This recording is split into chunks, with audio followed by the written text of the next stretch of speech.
Hello friends, I am Aviraj और आज पढ़ेंगे हम सॉर्टिंग टेक्निक्स।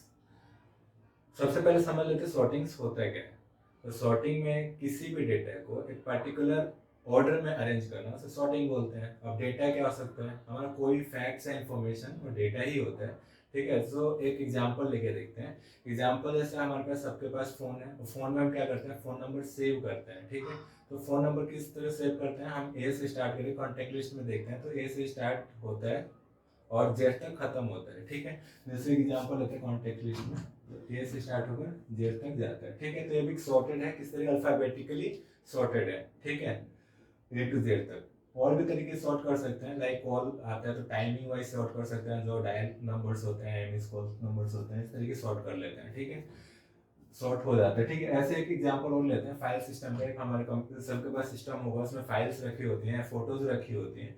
तो उसको हमें सॉर्ट करने के लिए हमें कुछ ऑप्शंस देते हैं, जैसे बहुत सारे ऑप्शन होते हैं, उसमें से कुछ ऑप्शंस होते हैं लाइक आप नेम वाइज भी उसे क्या कर सकते हैं, सॉर्ट कर सकते हैं। आपके पास बहुत सारे फाइल है, नेम वाइज सॉर्ट कर ले सकते हैं, या फिर हम फाइल साइज के अकॉर्डिंग सेव कर सकते हैं कि सबसे छोटा साइज वाला जो फाइल होगा सबसे ऊपर होगा और जो सबसे हैवी वाला साइज का फाइल होगा नीचे चला जाएगा। या फिर रिवर्स ऑर्डर में भी कर सकते हैं, ऑर्डर में कर सकते हैं, इंक्रीजिंग ऑर्डर या डिक्रीजिंग ऑर्डर में हम कर सकते हैं। ठीक है, सिमिलरली यहाँ पे डेट मॉडिफाइड के अकॉर्डिंग भी हम कर सकते हैं,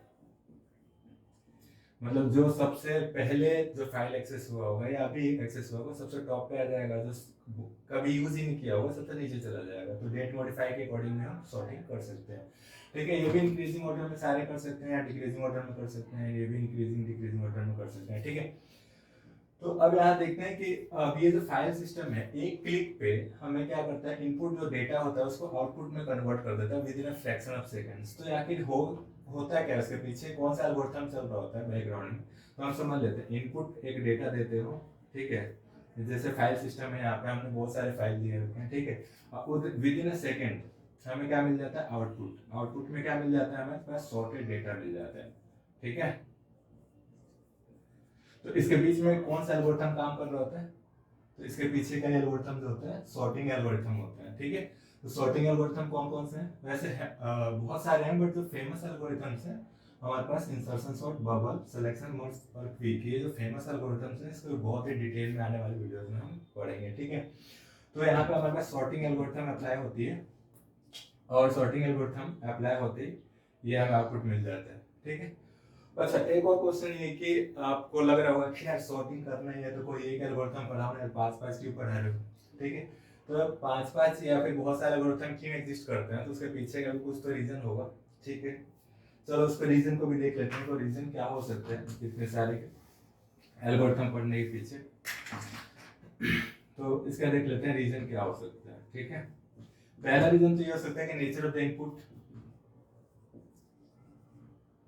nature of input. Nature of input का मीनिंग है कि आपका जो इनपुट है, जो डेटा आ रहा है, लाइक अगर फाइल सिस्टम में देखें, अगर हम अपने कंप्यूटर सिस्टम में, तो उसमें फाइल बहुत सारे रखे हुए हैं, तो हो सकते हैं ऑलरेडी सॉर्टेड हो, मींस अगर पहले से हमने नेम वाइज सॉर्ट कर रखा हो।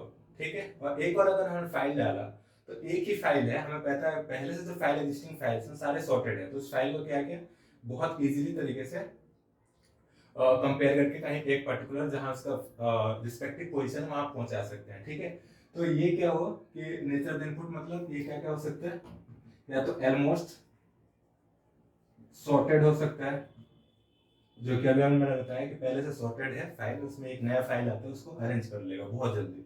ठीक है, दूसरा हो सकता है कि एकदम कंप्लीटली अनसॉर्टेड हो, तो कंप्लीटली अनसॉर्टेड भी हो सकता है। ठीक है, कंप्लीटली अनसॉर्टेड मींस क्या हो सकता है, अगर आपने क्या कर रखा है नेम वाइज, आपने किसी फाइल को, आपके ऊपर डेटा फाइल्स है उसको आपने नेम वाइज सॉर्ट कर रखा हो, और आपको एकदम से क्या करना पड़े, डेट वाइज इसको आपको सॉर्ट करना पड़ता है। तो डेट वाइज में क्या होगा, डेट वाइज तो रैंडमली सारे ऑर्डर हैं, डेट वाइज सॉर्ट करने के लिए पूरा का पूरा मैसअप होगा, पूरा का पूरा डेटा आएगा आपके पास, तो कंप्लीटली अनसॉर्टेड होगा उस समय। ठीक है, या फिर एक और चीज हो सकती है कि जो फाइल है, जो फाइल्स या फिर जो बोले तो इनपुट साइज बहुत ज्यादा हो, बहुत ह्यूज हो, उस पर भी डिपेंड करता है। नेचर ऑफ इनपुट में ये भी हो जाता है कि बहुत सारे फाइल आते हैं, कुछ सॉर्टिंग एल्गोरिथम्स बहुत कम के लिए भी काम करते हैं, कुछ कम इनपुट डेटा होता है वहाँ बहुत इजीली काम कर रहे होते हैं, बहुत फास्ट काम कर रहे होते हैं, और कुछ जब हमारे पास इनपुट बहुत ज़्यादा आ जाता है तो उसके लिए कुछ एल्गोरिथम्स बहुत बेस्ट केस अच्छे तरीके से काम कर रहे होते हैं। तो एक तो नेचर ऑफ इनपुट हो गया। दूसरा हमारे पास यही सेम चीज़ आने वाला है, जो एग्जीक्यूशन टाइम है, टाइम कॉम्प्लेक्सिटी बोलते हैं, ठीक है। टाइम कॉम्प्लेक्सिटी में जैसे हम यहाँ इनपुट इनपुट देते हैं और जैसे क्लिक करते हैं within second, within fraction of second से हमें पूरा आउटपुट डेटा मिल जाता है सॉर्टेड ऑर्डर में। तो उसके बीच का जो टाइमिंग लगा उसे बोलते हैं हम एग्जीक्यूशन टाइम एल्गोरिथम का, ठीक है। तो उसे हम एल्गोरिथमिक टर्म्स में हम क्या बोलते हैं, टाइम कॉम्प्लेक्सिटी। ये अलग अलग कौन सा एल्गोरिथम किस ऑर्डर में काम करता है उसके बारे में हम डिटेल में देखेंगे, ठीक है। ये भी तीन तरीका हो सकता है, या तो वर्स्ट केस जा सकता है। वर्स्ट केस में क्या होगा कि अगर आपको अनसॉर्टेड डेटा दे रखा हो, उसको सॉर्ट करना होता है, एकदम ये वर्स्ट सिनेरियो होगा क्योंकि इसे पूरा ही रिवर्स करना पड़ जाएगा। और एक होता है बेस्ट केस। बेस्ट केस में क्या हो सकता है कि पहले से ही सॉर्टेड होगा, फिर भी सॉर्ट करना है, तो उस केस में कितना फास्ट काम कर पाएगा, तो वो एल्गोरिथम हम चेक करेंगे। और एक एवरेज केस होता है, ठीक है। तो आगे हम सारे केस जब पढ़ेंगे एल्गोरिथम्स तो उसको भी डिटेल में पढ़ेंगे, ठीक है। और सिमिलरली जो तीसरा है हमारे पास स्पेस कॉम्प्लेक्सिटी, ठीक है। स्पेस कॉम्प्लेक्सिटी क्या होता है, अगर आपके पास, अगर हमें जैसे फाइल्स ही मिल गए, तो हमें फाइल्स तो मिल गए, अब हमें उसको सॉर्ट करने के लिए, हमें इनपुट तो मिल गया, अब उसको सॉर्ट करना है हमें। तो सॉर्ट करने के लिए हमें ये भी देखना होगा कि कई बार हमें एक्स्ट्रा स्पेस चाहिए होता है कि उसे कई बार कॉपी कर करके रखना पड़ता है, देन उसको सॉर्ट करके कंपेयर करके सॉर्ट करके आउटपुट हम देते हैं। तो उसके लिए हम एक्स्ट्रा और कितना स्पेस चाहिए इनपुट को, उस डेटा को सॉर्ट करने के लिए। तो ये हो गया हमारे पास स्पेस कॉम्प्लेक्सिटी भी एक, ये भी फैक्टर होता है।